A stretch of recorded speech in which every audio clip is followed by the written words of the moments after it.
लीना और उसका छोटा भाई जैक अपनी दादी के पुराने कुटीर में रहना बहुत पसंद करते थे। वह जगह हमेशा शांति से भरी रहती थी। लेकिन एक रात कुछ अजीब हुआ।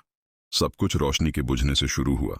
जैसे ही वे सोने लगे, लैंप टिमटिमाया और फिर पूरी तरह बुझ गया।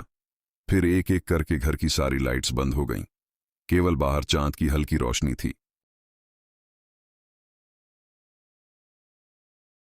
दादी, लीना ने पुकारा, लेकिन कोई जवाब नहीं आया।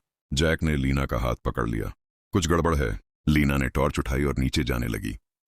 लकड़ी का फर्श चरमराया और हवा में ठंडक महसूस हुई। जैसे ही वे हॉल में पहुंचे, उन्होंने देखा मुख्य दरवाजा खुला हुआ था और हल्के से हिल रहा था। क्या दादी बाहर गई हैं? जैक ने धीरे से पूछा। लीना ने सिर हिलाया और दरवाजे के पास छोटे छोटे पैरों के निशान देखे, जो जंगल की ओर जा रहे थे। हमें देखना चाहिए, लीना ने कहा। जैक थोड़ा डरा हुआ था, लेकिन वह लीना के साथ चला। जंगल में चारों ओर सन्नाटा था। केवल पत्तों की सरसराहट सुनाई दे रही थी। अचानक पैरों के निशान गायब हो गए। फिर अचानक हू, एक छोटा सा साया झाड़ियों से निकला और उन पर कूदा। दोनों डर के मारे चिल्ला उठे, लेकिन फिर चौंक गए। दादी?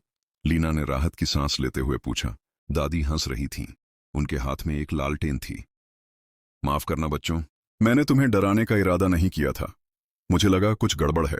लेकिन लाइट्स क्यों बंद हो गईं? जैक ने पूछा। दादी ने पास के पेड़ की ओर इशारा किया। वो शरारती देखो। वहां दो चमकती आंखें दिखीं।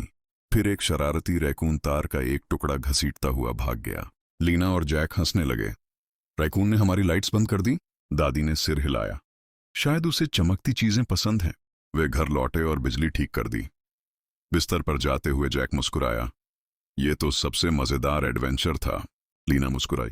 अगली बार तक के लिए। और फिर वे चैन से सो गए, ये जानकर कि रहस्य हल हो चुका था।